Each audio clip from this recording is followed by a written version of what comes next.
이번 영상은 암호화폐 산업에서 교과서로 여겨지는 세계적인 베스트셀러 마스터링 비트코인의 저자이자 저명한 과학기술자인 안드레아스 안토노폴로스의 강연 영상입니다. 이 영상에서는 비트코인의 기본 개념에 대해 설명하고 있는데요. 함께 보시죠. 블록체인은 화폐 시스템이 아니고 신뢰의 플랫폼입니다. 비트코인은 기업도, 상품도, 가입하는 서비스도, 화폐도 아닙니다. 화폐는 비트코인이 처음으로 적용된 대상일 뿐입니다. 비트코인은 인간의 가치 전달에 적용된 탈중앙화 개념입니다. 그럼 돈이란 무엇일까요? 돈은 그 자체로는 환상이고 추상적인 개념입니다. 돈이 우리 문명 깊숙이 내재되어 있기 때문에 돈이 추상적인 개념이란 것을 깨닫지 못합니다. 수만 년에 걸친 돈의 역사에서는 순수한 물물 교환에서 가치의 추상적인 형태로 진화하는 총 5번의 큰 변화가 있었습니다. 처음에는 조개, 깃털, 구슬, 견과류, 돌을 사용했습니다. 이후 귀금속, 지폐, 카드로 발전했으며 현재는 네트워크화된 돈을 사용하고 있습니다. 돈은 우리가 가치를 전달하기 위해 사용하는 언어이기도 합니다. 화폐는 가치를 단순하게 표현하기도 하지만 사회적 유대와 사회적 관계를 표현하고 형성하는 데 사용되기도 합니다. 비트코인은 중앙의 통제가 없는 네트워크에 기반한 응용 프로그램 플랫폼을 도입하여 화폐를 운영합니다. 비트코인은 인터넷과 마찬가지로 완전히 탈중앙화된 시스템이며 인터넷을 위한 돈이 아닌 돈의 인터넷입니다. 비트코인은 국가, 주권 통화 발행자, 통치 기관들로부터 분리되어 있습니다. 기관이 주도하는 돈에서 네트워크 기반의 돈으로 이동한 것이죠. 그럼 모두가 이를 환영할까요? 전혀 아닙니다. 사람들이 금화 대신 금 보관 증서를 처음 받았을 때 뭐라고 했을까요? 사람들은 그건 돈이 아닙니다. 가세요. 라고 말했겠죠? 1950년에 누군가가 다이너스 카드를 내밀며 결제하겠다고 했을 때 어떤 일이 벌어졌을까요? 다이너스 카드는 돈이 아닌 것으로 여겨졌습니다. 현재 우리는 완전히 새로운 형태의 돈에 직면해 있습니다. 글로벌하고 국경이 없는 탈중앙화되고 개방된 돈의 단계에 있는 것이죠. 비트코인이 포르노 제작자, 테러리스트, 마약 거래상, 도박꾼을 위한 것이라 말하는 사람들의 말은 듣지 마세요. 그 사람들은 인터넷에 대해서도 똑같이 말했습니다. 그렇다면 비트코인의 가치는 누가 결정하는 것일까요? 비트코인의 구매력은 유로, 파운드, 엔화, 미국 달러와 마찬가지로 수요와 공급의 시장 힘에 의해 결정됩니다. 이 비트코인 거래는 연속적이고 절대 멈추지 않습니다. 그래서 비트코인에는 종가가 없으며 연속 평균가가 있는 것입니다. 현재 비트코인의 시가총액은 약 120억 달러이며 국제적으로 거래되고 있습니다.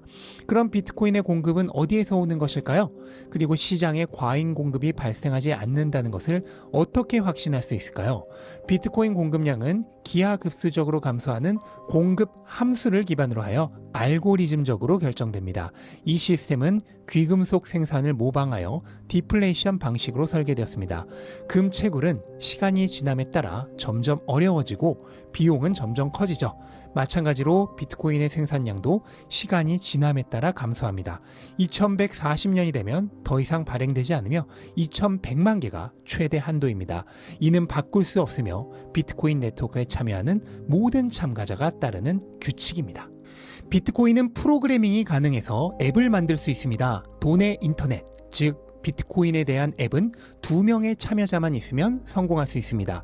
사용자들이 직접 사용하는 네트워크에 혁신을 도입하고 허가 요건을 없애면 무슨 일이 일어날까요? 과거 화폐 시스템에서는 만들 수 없던 앱 내에서의 혁신이 폭발적으로 일어납니다. 그동안은 허가가 필요했고 많은 참여자들이 있어야 했지만 이제는 아닙니다. 누구든지 앱을 다운받거나 문자를 보내서 은행의 권한을 가질 수 있습니다. 비트코인과 블록체인 통화는 국경과 인간을 인식하지 못합니다. 우리가 인간인지 기계인지 상관하지 않습니다. 이를 통해 기계는 서로 비용을 지불할 수 있으며 경제활동뿐만 아니라 시장 기반 보안 시스템, 장치 인증 및 새로운 앱을 지원할 수 있습니다. 비트코인과 블록체인 기술은 화폐 시스템을 통합합니다. 현재 우리는 소액 결제용 통화 시스템과 거액 결제용 통화 시스템을 가지고 있는데요. 돈의 인터넷은 초소형 거래부터 초대형 거래까지 몇 초 안에 어디에서나 허가 없이 참여할 수 있는 단일 네트워크를 만듭니다. 비트코인의 플랫폼을 사용하여 토큰, 리워드 포인트 등을 만들 수 있습니다. 현재 비트코인을 기반으로 하는 수천 개의 코인들이 있습니다. 있으며 앞으로 10년 안에 다양한 용도로 사용되는 수십만 개의 코인들을 보게 될 것입니다. 이 기술로 우리가 만들 수 있는 잠재적인 앱은 엄청납니다. 은행업계는 보수적인 스탁 의무 때문에 혁신적인 분야가 아니었습니다. 보수적인 스탁 의무는 다른 사람의 돈을 관리할 때 반드시 존재해야 하죠. 하지만 비트코인은 다른 사람의 돈을 관리하는 것이 아니라 자신의 돈을 관리하는 것입니다. 개인은 자신의 비트코인에 대한 완전한 권한을 가지고 있고 그 비트코인은 압류도 동결도 검열도 될 수 없습니다. 거래는 거의 완전한 익명으로 이뤄지며 앱을 다운로드 후 5분 내에 누구나 할 수 있죠. 돈과 은행 업무는 변했습니다. 수백 년 된 관행에 뿌리를 둔 낡고 보수적인 시스템은 혁신의 속도를 따라잡을 수 없습니다. 우리는 특권층에 속해 있습니다. 온라인으로 중개 계좌를 개설하고 12시간 내에 도쿄 주식시장에서 엔화로 거래를 시작할 수 있는 특권이 있죠. 약 15억 명의 사람들만 이 특권을 가지고 있습니다.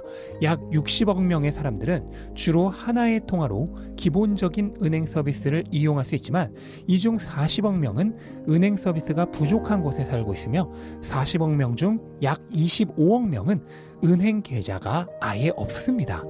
이러한 60억 명의 사람들에게 접근을 제공하려면 신속한 혁신이 필요한데 비트코인이 그 해결책을 제공합니다. 30억 명이 비트코인을 채택하면 디지털 화폐가 대중화될 것입니다.